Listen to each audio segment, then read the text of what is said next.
চলমান বাংলাদেশের পরিবর্তিত পরিস্থিতির উপরে ইসলামী খেলাফা বিষয়ে আমরা একটি জুমার খুতবা বাইতুল হামদ জামে মসজিদে দিয়েছিলাম রাজশাহীতে।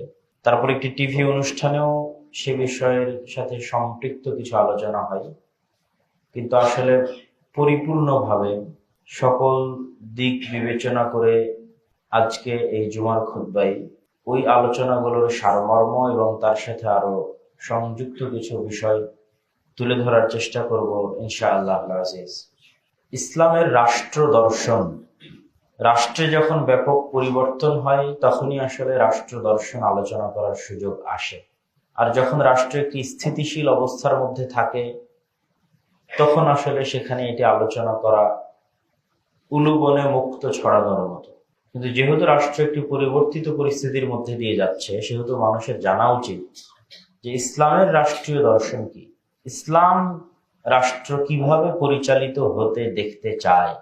আমরা যে আয়াতটি পাঠ করেছি, আল্লাহ সুবহানাহু ওয়া তাআলা আয়াতে বলেছেন ইন্নাদ দীনা ইনদাল্লাহিল ইসলাম, আল্লাহ সুবহানাহু ওয়া তাআলার নিকটে একমাত্র মনোনীত দিন বা জীবন বিধান বা শরিয়া হচ্ছে ইসলাম। দিন বলি, শরিয়াত বলি, এটি মূলত কমপ্লিট কোড অফ লাইফকে বোঝায়।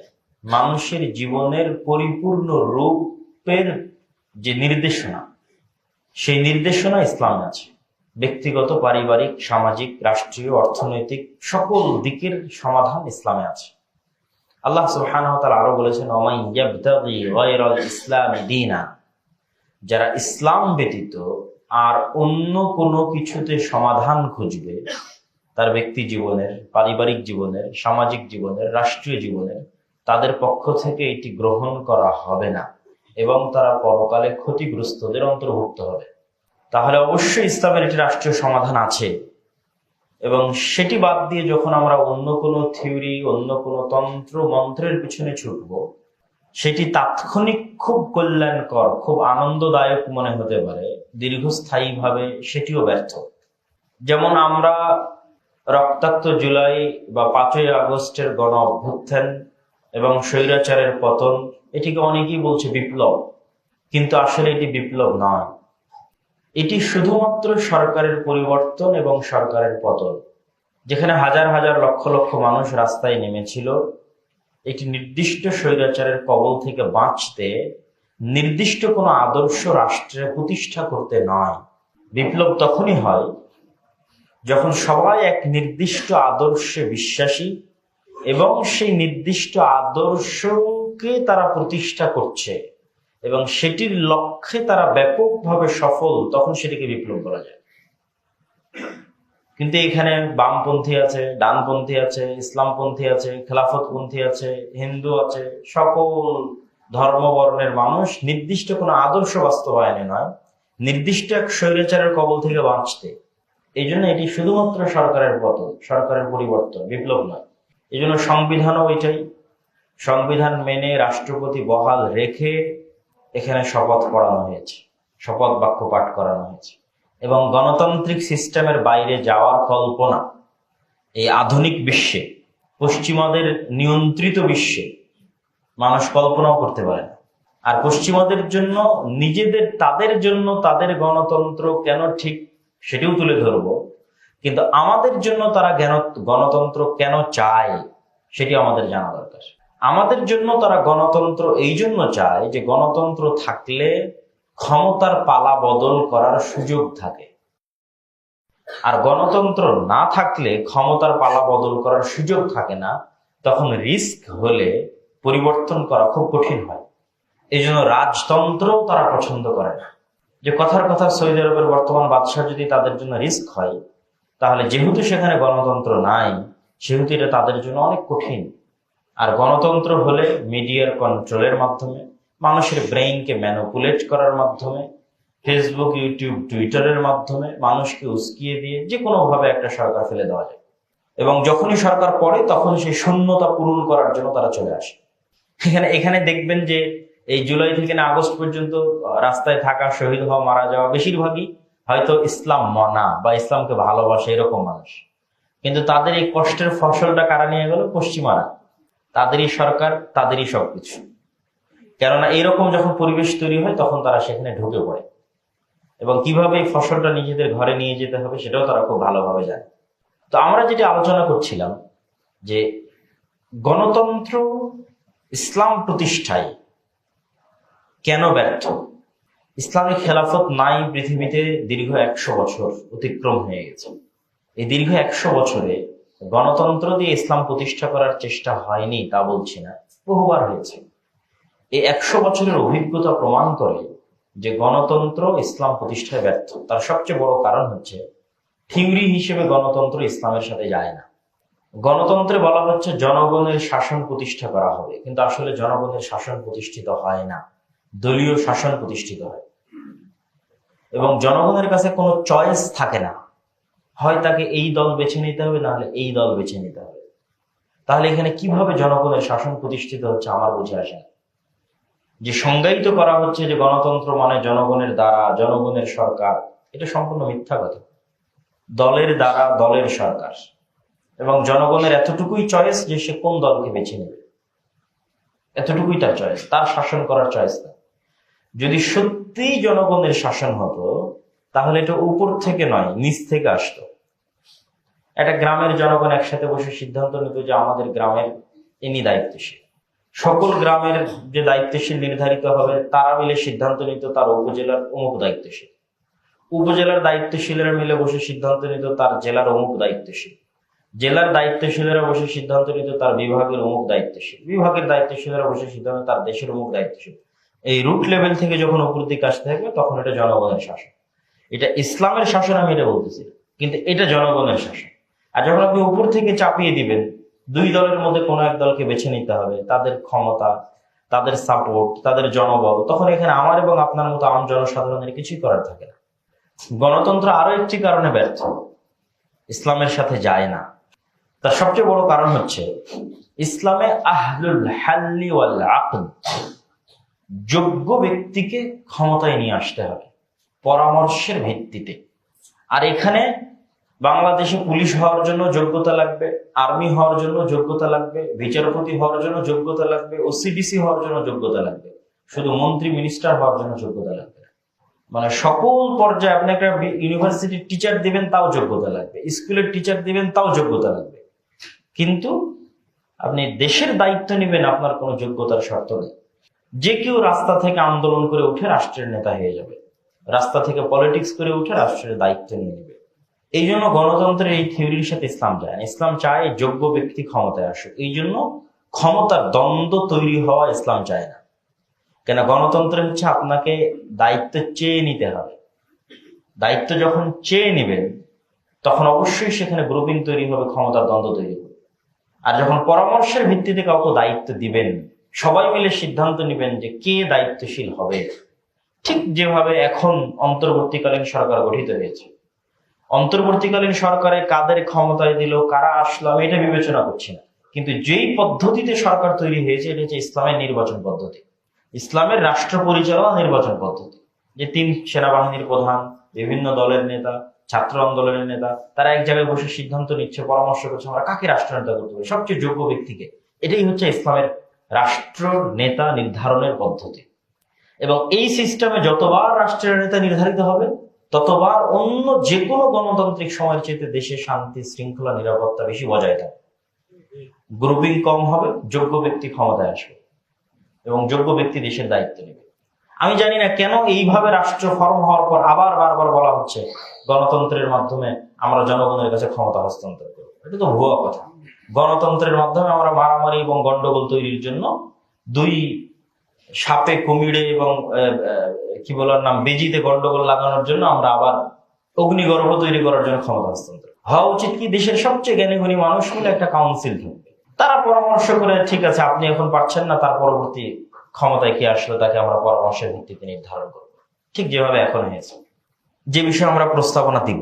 তবে এই বিপ্লব বা অভ্যুত্থান পরবর্তী, বিপ্লব আমরা বলছি না, অভ্যুত্থান পরবর্তী দেশে এখন যে পরিবেশ এবং পরিস্থিতি তৈরি হয়েছে সেখানে আমাদের আরো কয়েকটি বিষয় মাথায় রাখতে হবে।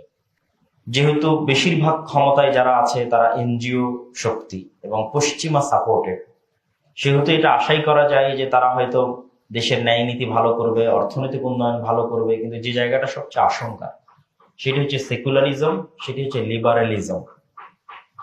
সেকুলারিজম মানে ধর্ম নিরপেক্ষতা, লিবারালিজম মানে অবাধ স্বাধীনতা, অবাধ ব্যক্তি স্বাধীনতা, আনলিমিটেড ফ্রিডম, যেটার সাথে ইসলামের বিশ্বাস সরাসরি সাংঘর্ষিক। বারবার দেখবেন যে জাতিসংঘ যখন কোন স্টেটমেন্ট দেয়, আমেরিকা যখন স্টেটমেন্ট দেয়, তারা বারবার বলে যে আমরা ইনক্লুসিভ স্টেট চাই, অন্তর্ভুক্তিমূলক রাষ্ট্র চাই। তারা কোনো সময় টু দ্য পয়েন্ট আপনাকে ধরিয়ে দিবে না যে আমি এইটার দ্বারা এটা বুঝাচ্ছি। পজিটিভ, যে আমি মাঝে মধ্যে বিভিন্ন বক্তব্যে বলেছি যে পজিটিভ ওয়েতে দাওয়াতি কাজ করা উচিত, নেগেটিভ না। এই কাজটা তারা কাজে লাগায়, যে তারা সবসময় পজিটিভ ওয়েতে দাওয়াতি কাজ করে, বলবে বৈষম্য মুক্ত অন্তর্ভুক্তিমূলক সমাজ চাই। কিন্তু অন্তর্ভুক্তিমূলক সমাজ মানে যে এখানে সমকামীদের অধিকার দিতে হবে, অন্তর্ভুক্তিমূলক সমাজ মানে যে এখানে জেনার অধিকার দিতে হবে, এটা কিন্তু সে বলবে না। কিন্তু এর মধ্যে এটা আছে। তো যেহেতু সে পজিটিভ ওয়েতে দাওয়াতি কাজ করবে, সেহেতু সে এটা বলবে না। কিন্তু এটা বললে তো আপনারা ক্ষিপ্ত হয়ে যাবেন, আন্দোলন মিছিল মিটিং শুরু হয়ে যাবে। এই জন্য সবসময় বলবো আমরা চাই অন্তর্ভুক্তিমূলক রাষ্ট্র, যেখানে সবার অধিকার থাকবে, সবার অবাধ স্বাধীনতা থাকবে। এই বলতে বলতে বলতে বলো সমকামীদের কি অধিকার নাই? তখন তো আপনি এতক্ষণ ভেবে আসলেন যে না, সবার অধিকারের কথা বলা হচ্ছিল, কত সুন্দর। তাই এখন সমকামীদের অধিকারের কথা বলা হচ্ছে, তখন আপনার টনক হবে। তো এই জন্য এই ধরনের মুখরোচক বলি থেকে আমাদের সতর্ক থাকতে হবে আগে থেকেই, পূর্ব থেকেই, যেন আমাদের দুর্বলতার সুযোগ নিয়ে কেউ ইসলাম বিরোধী কোনো কিছু এই দেশে ব্যাপকভাবে বাস্তবায়ন, প্রচার এবং প্রতিষ্ঠা করার সুযোগ না পায়। সেক্ষেত্রে সেকুলারিজমও আমাদের শত্রু, লিবারালিজমও আমাদের শত্রু। সেকুলারিজম মানে ধর্ম নিরপেক্ষতাবাদ, মানে রাষ্ট্রের সাথে ধর্মের কোনো সম্পর্ক নেই। আমরা অসাম্প্রদায়িক ধর্মবিহীন রাষ্ট্র চাই। ভাই, এই একটা স্লোগান দিয়েই তো গত 15 বছর আমাদের উপর জুলুম করা হয়েছে। তো তুমি আবার সেই ফ্যাসিস্টকে পতন করে আবার তুমিও তো একই স্লোগান দিচ্ছ। তুমিও বলতেছো যে রাষ্ট্রের সাথে ধর্মের কোনো সম্পর্ক রাখা যাবে না, অসাম্প্রদায়িক বাংলাদেশ চাই, এই চাই, এই চাই, অনেক কথা। তো এইগুলো তো যিনি আগে ছিলেন তিনিও চাইতেন।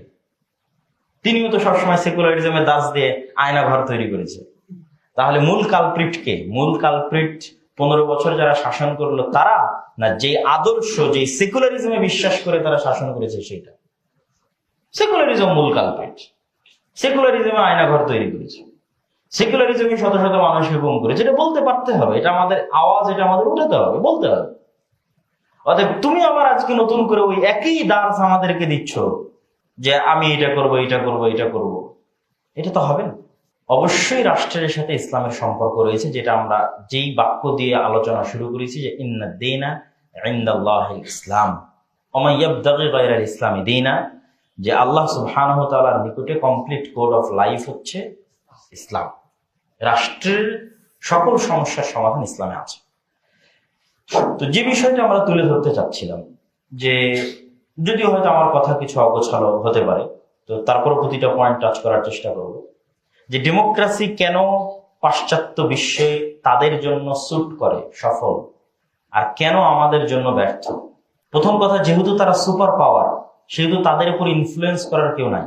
আর যেহেতু আমরা সুপার পাওয়ার নই, সেহেতু আমাদের উপর ইনফ্লুয়েন্স করার অভাব দুনিয়াতে নাই। আমাদের পার্শ্ববর্তী দেশ থেকে শুরু করে, চায়না থেকে শুরু করে আমেরিকা পর্যন্ত সবাই আমাদের প্রতি ইনফ্লুয়েন্স করবে, এটাই স্বাভাবিক। তো এই জন্য আমাদের এখানে স্থিতিশীল শাসন লাগবে। আর যেহেতু তারাই সুপার পাওয়ার, তাদের উপর কেউ ইনফ্লুয়েন্স করবে না। এটা 1 নম্বর কারণ, গণতন্ত্র সেখানে স্যুট করার। 2 নম্বর কারণ, সেখানকার প্রতিষ্ঠানগুলো শক্তিশালী। আমাদের প্রতিষ্ঠান ধ্বংস।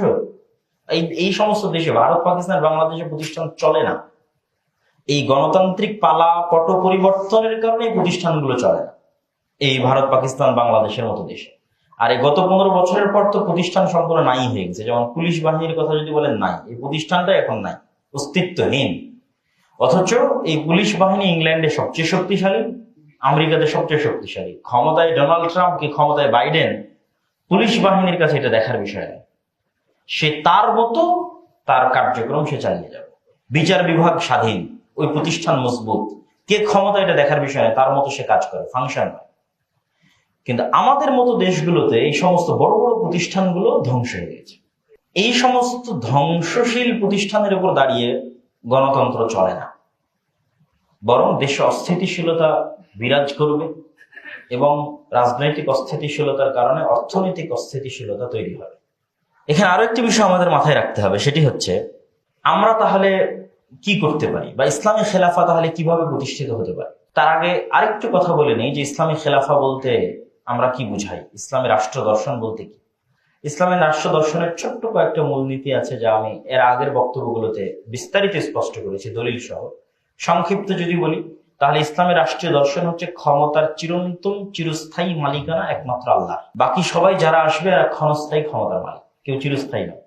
2 নম্বর হচ্ছে আল্লাহর নিকটে সকল মানুষ সমান, এখানে কালো সাদা, তারপরে হচ্ছে আপনার ধর্ম বর্ণ কোনো কিছুর ভেদাভেদ মানুষের ব্যক্তিগত মানবাধিকার তার সামাজিক অধিকার প্রদানের জন্য আল্লাহর নিকটে নেয়।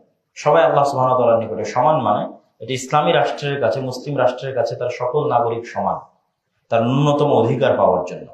এবং কোন প্রকারের বর্ণ বৈষম্য এবং কোন প্রকারের রং, গোত্র, দল, এই বৈষম্য জায়গা ইসলামে নাই, ইসলামী রাষ্ট্রে নাই। 3 নম্বর হচ্ছে ইসলামী রাষ্ট্রের সবচেয়ে বড় মূলনীতি হচ্ছে এখানকার ভিত্তি হতে হবে ন্যায়পরায়ণতা। ইসলামী রাষ্ট্রের মূল ভিত্তি ন্যায়পরায়ণতা।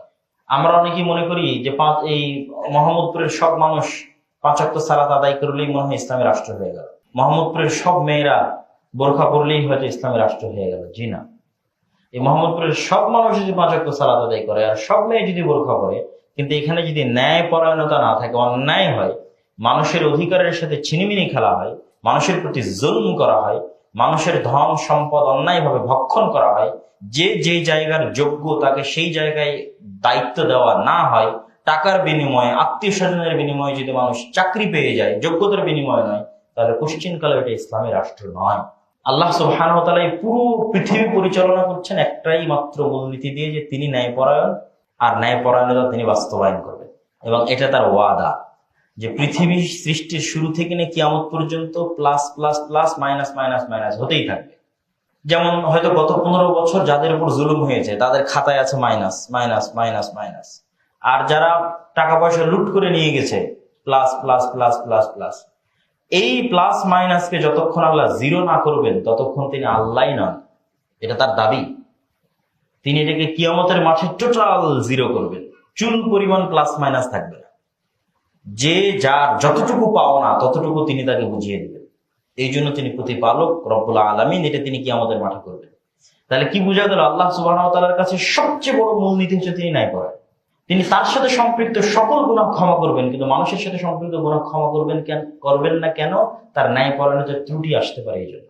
এবং নবী রাসূল যত দুনিয়াতে পাঠানো হয়েছে, সেই সমস্ত নবী রাসূলেরা পরে গিয়ে সালাত আদায় করেছে, পরে গিয়ে সিয়াম শিখেছে, কোরআন শিখেছে, কিন্তু জন্মগত তারা সত্যবাদী এবং ন্যায়পরায়ণ, জন্মগত। আর এই দুইটা জন্মগত বৈশিষ্ট্য ছাড়া তাদেরকে নবী বানানো হয়। রাসূল সাল্লাল্লাহু আলাইহি সাল্লাম 40 বছর পরে যখন আল্লাহ তাকে সালাত শিখিয়েছে, কোরআন শিখিয়েছে, হজ শিখিয়েছে, তখন তিনি করেছেন। কিন্তু এই জন্মের পর থেকে না 40 বছর পর্যন্ত তিনি জন্মগত সত্যবাদী এবং ন্যায়পরায়ণ। তাহলে ইসলামের সবচেয়ে বেসিক মূলনীতি হচ্ছে ন্যায়পরায়ণতা, যেটা থাকলে ইসলামী রাষ্ট্র আছে, না থাকলে ইসলামী রাষ্ট্র নাই।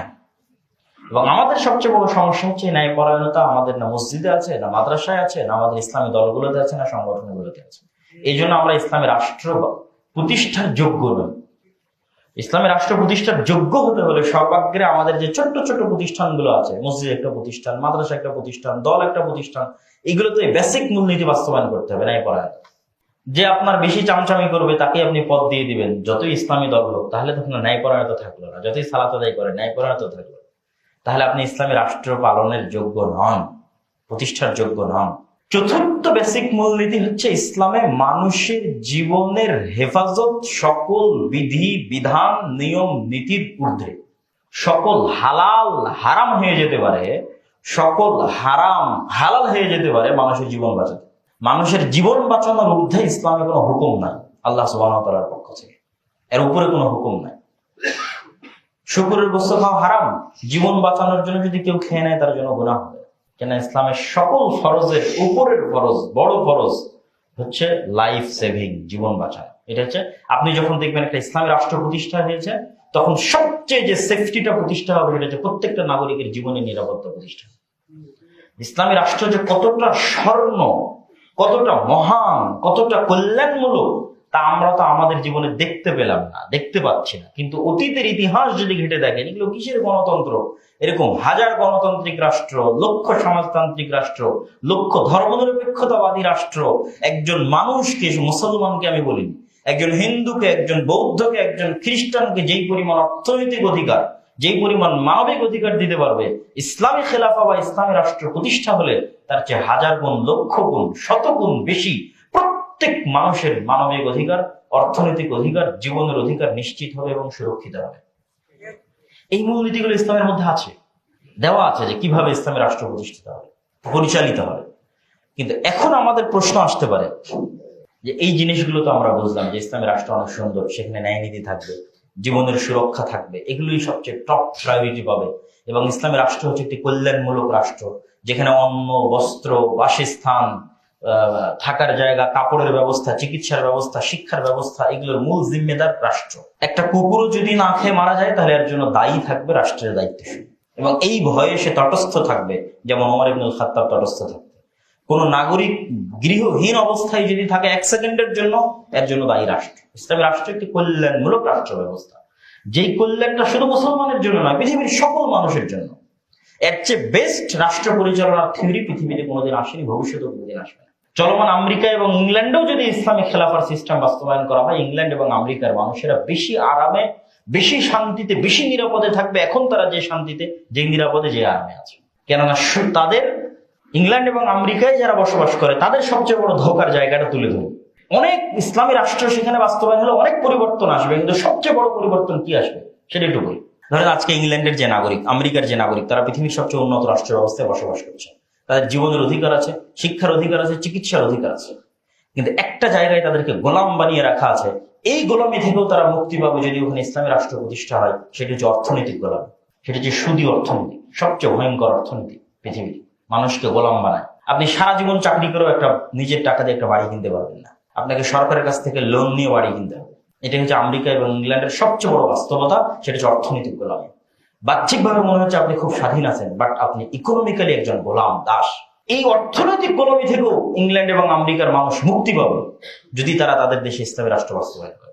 আরো অনেক বিষয় আছে যেগুলো থেকে তারা মুক্তি পাবে, সেগুলো আজকের আলোচনা না বলি, কিন্তু বড় যে ব্যাপক পরিবর্তন হবে সেটা হচ্ছে এটা। এখন আপনারা প্রশ্ন করবেন যে অনেক আলোচনা, অনেক লেকচার শুনলাম, কিন্তু ইসলামী রাষ্ট্র বা ইসলামী খেলাফা প্রতিষ্ঠিত হবে কিভাবে? যতক্ষণ অন্য সিস্টেমগুলো পরিপূর্ণ ব্যর্থ না হচ্ছে ততক্ষণ পর্যন্ত নতুন সিস্টেম প্রতিষ্ঠিত হওয়ার সুযোগ নাই। কেননা ইসলামে কম্প্রোমাইজ করার সুযোগ নাই। ইসলামে কম্প্রোমাইজ করলে এটা ইসলামের দুর্নাম। আমি আজকে গণতান্ত্রিক সিস্টেম বহাল রেখে ইসলামের নামে ক্ষমতায় গেলাম, আমাকে কম্প্রোমাইজ করতে হবে। তখন যে অশান্তি এবং বিশৃঙ্খলা বিরাজ করবে, আর দোষটা আসবে ইসলামের উপরে। এই জন্য ইসলামে কম্প্রোমাইজের সুযোগ নেই। তথা তোমার যে সিস্টেম আছে, এই সিস্টেমটাকে টোটাল কোলাপস করতে হবে, ধ্বংস হতে হবে। যেমন আমাদের দেশে গণতান্ত্রিক সিস্টেম আছে, এটা পরিপূর্ণরূপে যেদিন ধ্বংস হয়ে যাবে, ওই পরিপূর্ণ ধ্বংসের উপর ইসলামী খেলাফা প্রতিষ্ঠিত হবে। আপনি গণতান্ত্রিক সিস্টেম জিয়ে রেখে পরিপূর্ণ ইসলামী খেলাফা বাস্তবায়ন করতে পারবেন না। আংশিক সংযোজন, বিয়োজন, কম্প্রোমাইজের মাধ্যমে আপনাকে ক্ষমতায় আসতে হবে, যেটা ইসলামের জন্য দুর্নাম।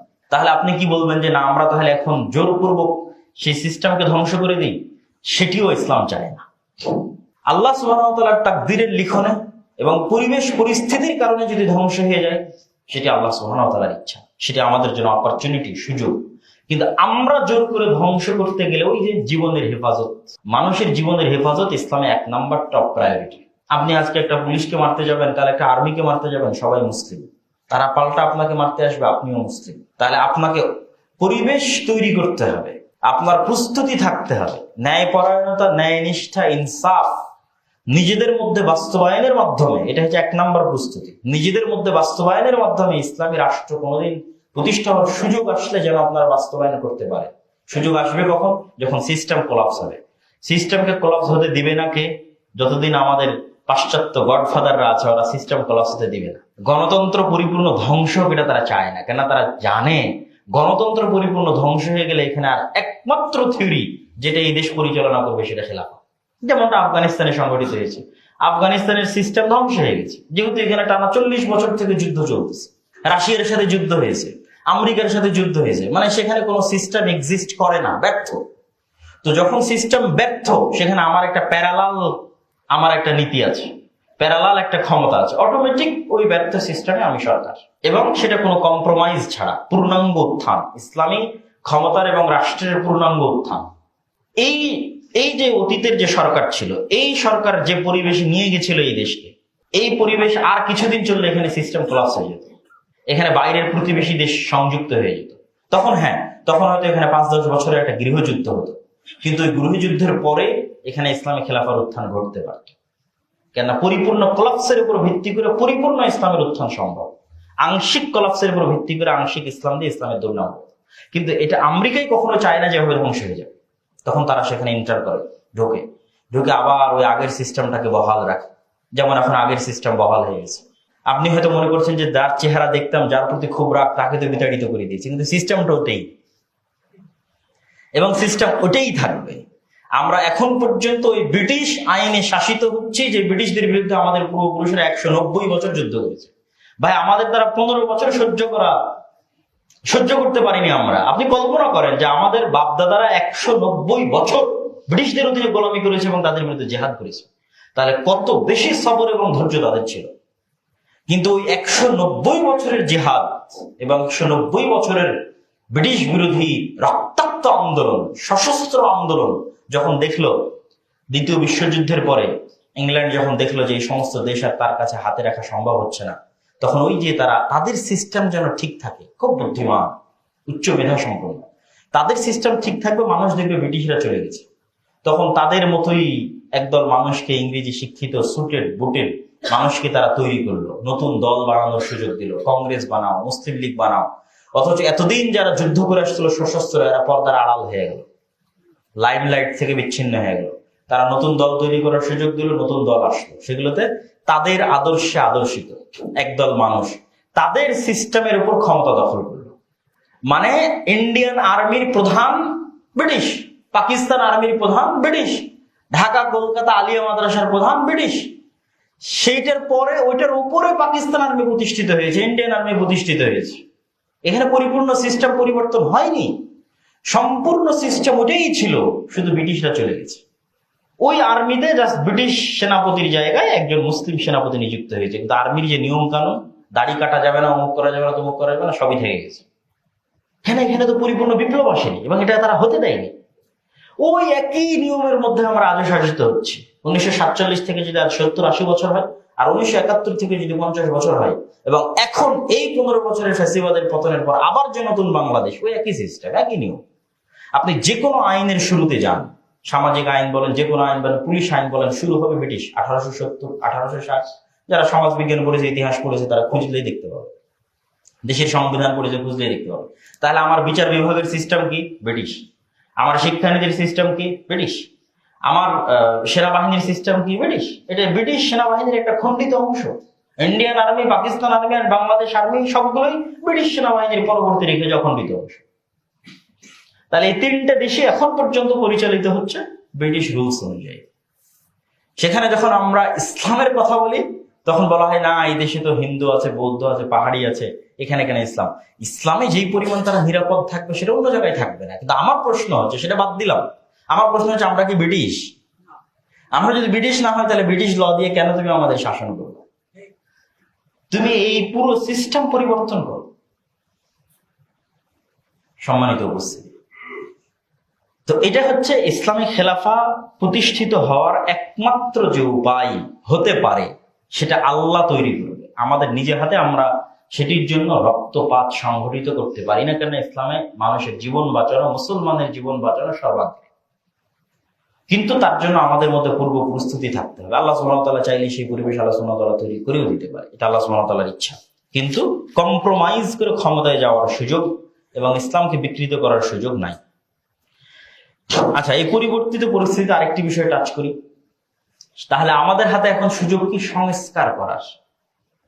যেহেতু পূর্ণ বিপ্লব সাধিত হয়নি, এটা জাস্ট সরকারের পরিবর্তন। এই পরিবর্তিত পরিস্থিতি আমরা কথা বলার স্বাধীনতা পাচ্ছি, লেখার স্বাধীনতা পাচ্ছি। এই সুযোগে যেই সিস্টেম আছে, এই সিস্টেম যেহেতু পরিপূর্ণ কোলাপস হতে দেওয়া হয়নি, এবং যেহেতু পাশ্চাত্য পশ্চিমারা চাইবে না যে এটা পরিপূর্ণ ব্যর্থ হোক, সেহেতু আমাদের সাধ্য অনুযায়ী চেষ্টা করতে হবে অন্তত এই সিস্টেমটা একটু উন্নত হোক, সংস্কার হোক।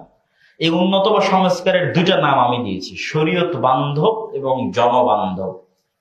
পরিপূর্ণ শরীয়ত প্রতিষ্ঠা হবে না, কিন্তু শরীয়ত বান্ধব।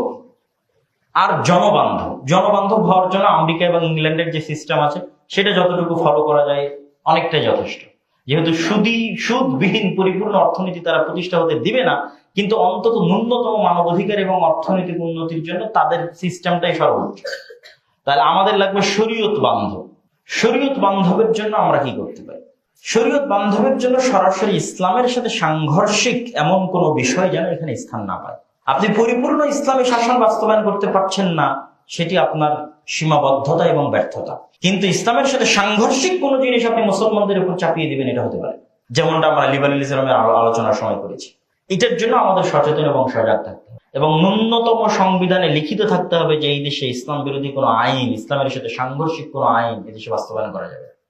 এবং আরেকটা বিষয়ের দিকে ফোকাস দিতে হবে, সেটা হচ্ছে এই দেশের স্বাধীনতা এবং সার্বভৌমত্ব। আমরা মুসলমান হিসেবে ন্যূনতম মুসলিম পরিচয় নিয়ে এই দেশে যে বসবাস করতে পারছি, এটা 1947 যে আন্দোলন, রাজনৈতিক আন্দোলন হয়েছিল, তার হালকা সুফল।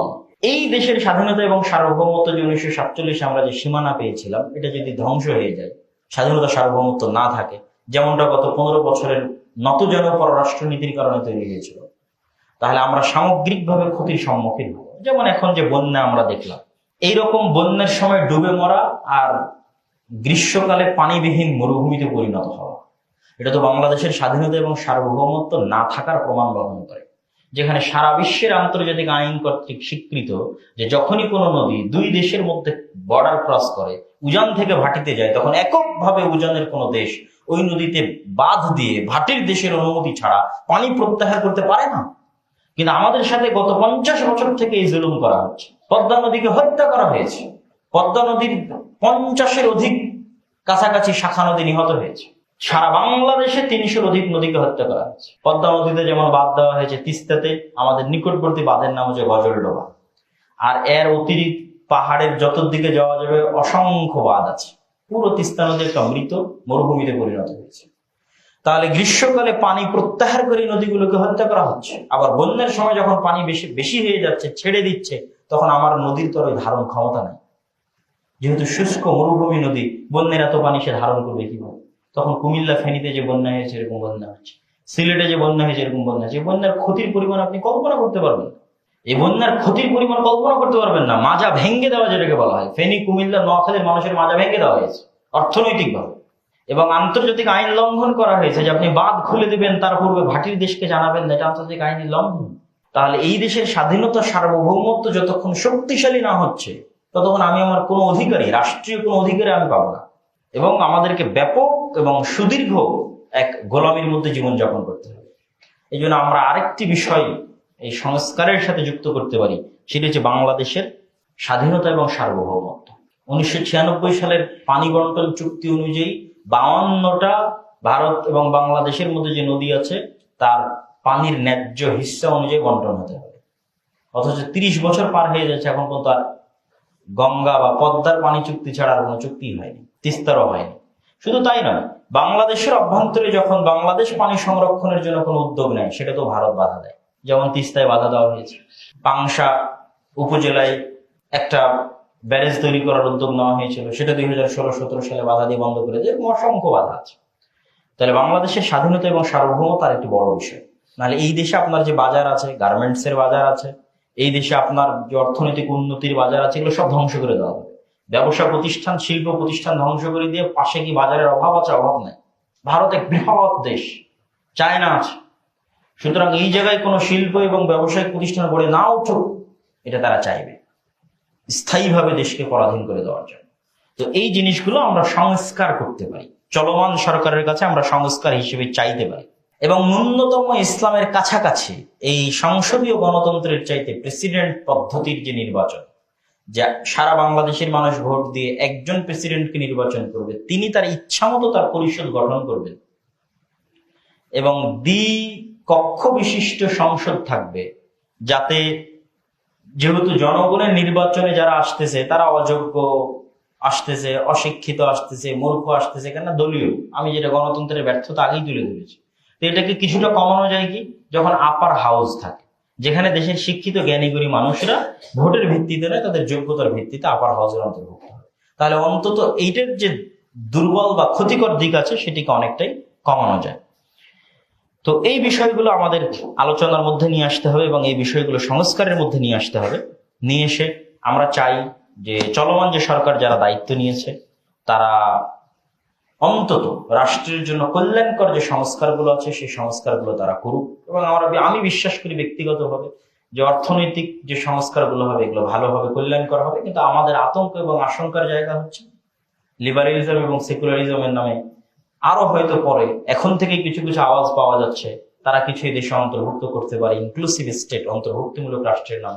এটার জন্য আমাদের শক্ত আওয়াজ এবং ভূমিকা থাকতে হবে যেন এই দেশে সরাসরি রাষ্ট্র ইসলাম বিরোধী কোনো কিছু বাস্তবায়ন করার সুযোগ না পায়। বক্তব্যের সামারি বলি, বক্তব্যের সারমর্ম হচ্ছে ইসলামের নিজস্ব রাষ্ট্রের দর্শন আছে, রাষ্ট্র পরিচালনা, সেটির নাম খেলাফা, এবং এটা পৃথিবীর সর্বশ্রেষ্ঠ রাষ্ট্র পরিচালনা দর্শন। এবং আজকের আমেরিকা এবং আজকের ইংল্যান্ডের মানুষেরাও আরো বেশি শান্তি, নিরাপত্তা, স্বাধীনতা, অর্থনৈতিক উন্নতি ভোগ করবে যদি তারা তাদের দেশে ইসলামী খেলাফা বাস্তবায়ন করে। এটা হচ্ছে আমাদের আলোচনার সবচেয়ে বড় সারমর্ম এবং এটা আমাদের জন্য এটি হওয়া উচিত। কিন্তু এটা আমাদের মরদেরা হতে দিবে না এবং তারা সিস্টেম জিইয়ে রাখবে, সিস্টেম ধ্বংস হতে দিবে না। আর সিস্টেম যদি আল্লাহ সুবহানাহু ওয়া তাআলা চান তো ধ্বংস হয়ে যেতে পারে, এবং ধ্বংস হলে তার উপরে ইসলামী খেলাফা রাষ্ট্র ব্যবস্থা প্রতিষ্ঠিত হতে পারে। তবে তার জন্য আমাদের দোয়া লাগবে এবং আমাদের পূর্ব প্রস্তুতি কি আমাদের মধ্যে ন্যায় পরায়ণতা লাগবে। অন্য কিছু বলিনি আমি, অনেক কিছুই আছে আমাদের মধ্যে, সালাত, সিয়াম, হজ, যাকাত সবই আছে। আগের সরকারের সব ওসিডিসির 60-70% নামাজি ছিল, হাজি ছিল, ওমরাকারী ছিল, কিন্তু ন্যায় পরায়ণতা ছিল না। তাহলে আমাদের মসজিদ, মাদ্রাসা, শিক্ষা প্রতিষ্ঠান, দল, সংগঠন এগুলোতে ন্যায় পরায়ণতা ফিরিয়ে নিয়ে আসতে হবে, ইনসাফ ফিরিয়ে নিয়ে আসতে হবে।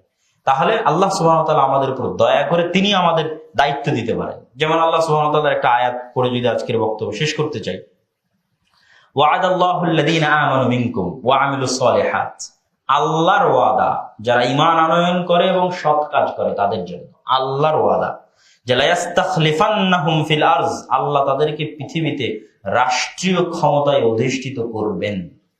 তাহলে আমাদেরকে আল্লাহ রাষ্ট্রীয় ক্ষমতায় অধিষ্ঠিত করছেন না মানে আমাদের ঈমানের ত্রুটি আছে, সৎ আমলের ত্রুটি আছে। এটা আল্লাহর ওয়াদা, আল্লাহ কোরআনে বলছেন যে আল্লাহর ওয়াদা যারা ঈমান আনয়ন করবে, সৎ আমল করবে, তাদেরকে আল্লাহ সুবহানাহু ওয়া তাআলা রাষ্ট্রীয় ক্ষমতায় অধিষ্ঠিত করবেন। কামাস্তাখলাফাল্লাযীনা মিন ক্বাবলিহিম, যেমন আল্লাহ সুবহানাহু ওয়া তাআলা তাদের পূর্ববর্তীদের করেছিলেন। ওয়ালা ইউমাক্কিনান্না লাহুম দীনাহুম, আর এটার দ্বারা আল্লাহ তার দ্বীনকে পৃথিবীতে শক্তিশালী এবং মজবুত করবেন। কোন দিনকে? আল্লাযী ইরতাদা লাহুম, যে দিনকে আল্লাহ সুবহানাহু ওয়া তাআলা বাছাই করেছেন এই দুনিয়ার মানুষের জন্য। এটি সূরা নূরের 55-56 নম্বর আয়াত।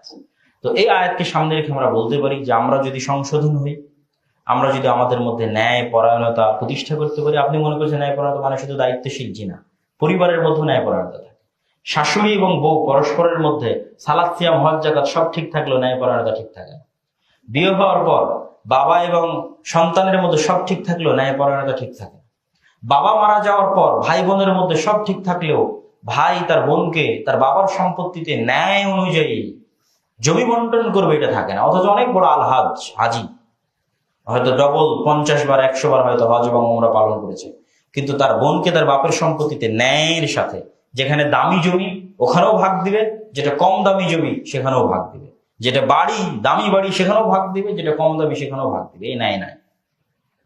তাহলে আমাদের মুসলমানদের এই ন্যায় পরায়ণতা হারিয়ে গেছে কেন? ওই যে ব্রিটিশ সময়কাল থেকে না আজ পর্যন্ত এই যে 200 বছরের গোলামি, এই গোলামিটা আমাদের স্বভাব চরিত্র নষ্ট করে দিয়েছে। আমাদের জিনের রক্তের মধ্যে এই ন্যায় পরায়ণতা বিরোধী রক্ত ঢুকে গেছে গোলামির কারণে। এইটা থেকে বের হতে আরো সময় লাগবে, কিন্তু প্র্যাকটিস করতে হবে, চেষ্টা করতে হবে। এই জন্য আমাদের দ্রুত কিনে নেওয়া যায়, আমাদের দায়িত্বশীলেরা দ্রুত বিক্রি হয়ে যায়, ঘুষের কাছে বিক্রি হয়, টাকার কাছে বিক্রি হয়। কেন? আমাদের সব ঠিক আছে কিন্তু আমাদের মেরুদণ্ড সোজা, মানে আমরা ন্যায় না। এই জন্য এমন মা লাগবে, এমন বাবা লাগবে যে হচ্ছে মেরুদণ্ড সোজাওয়ালা প্রজন্ম দিতে পারবে বাংলাদেশকে। শুধু নামাজি সালাত আদায়কারী নয়, মেরুদণ্ড সোজাওয়ালা প্রজন্ম দিবে যে অর্থের কাছে, টাকার কাছে, কোনো লোভের কাছে বিক্রি হবে না, ন্যায় স্থির থাকবে। তাহলে এমনি দেখবেন এক সময় এদেশে ইসলামী শাসন ব্যবস্থা প্রতিষ্ঠিত হয়েছে। আল্লাহ সুবহানাহু ওয়া তাআলা করে দিবেন। আল্লাহ আমাদের আজকের বক্তব্য বোঝার এবং আমল করার তৌফিক দান করুক। আল্লাহুম্মা আমিন।